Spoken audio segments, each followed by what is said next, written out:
তো যেটা মনে হচ্ছে যে মানে বাইরে থেকে যতটা ফ্রেশ লাগছে দেখতে আমাকে, একদমই সেটা নয়।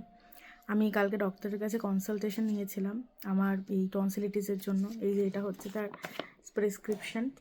আমি আমাকে অনেক রকম ওষুধ দিয়েছে। এই ওষুধ মানে আমি দেখাচ্ছি তোমাদেরকে জাস্ট ওষুধগুলো।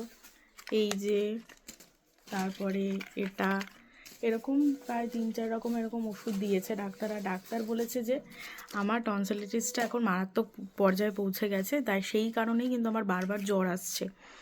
আর ঘন ঘন একদিন বাদ দিয়ে 2 দিন বাদ দিয়ে জ্বর আসছে, ওষুধ খাচ্ছি ঠিক হচ্ছে, আবার জ্বর আসছে। তো সমস্যাটা হয়েছে যে আমার গলার যে নলির দুপাশে যে টনসিলিটিসটা ফুলে গেছে সেটা পেঁচিয়ে গেছে, দলা পাকিয়ে যাচ্ছে, আর সেটার মধ্যে সাদা সাদা ডট ডট ডট ডট হয়েছে, মানে জাস্ট ওটা পেকে যাচ্ছে এখনই আর কি।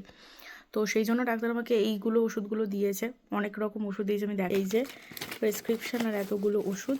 আর তারপরে আমাকে ডাক্তারবাবু বলেছেন যে এইগুলো কন্টিনিউ করতে হবে 10 দিন অবধি। আর আমি যদি এই ডাক্তার মানে ইএনটি, উনি ডক্টর অভিক কুমার দাস ইএনটিকে আমি দেখিয়েছি, নৈহাটিতেই বসে। তো আমি যদি ভালো ফলাফল পাই আমি তোমাদের সাথে ওনার মানে পুরো মানে ওনার যে ফোন নাম্বার, ওনার রেসিডেন্স চেম্বার সমস্তটাই আমি তোমাদের সাথে শেয়ার করে যাবো, যদি আমি ভালো উপকার পাই তবে। তো জানি না কবে ঠিক হবে। তো 2 সপ্তাহ ধরে এই প্রবলেমটা হচ্ছে, কিন্তু কালকেই আমি ডাক্তার দেখিয়েছি, আশা করি সুস্থ হয়ে যাব।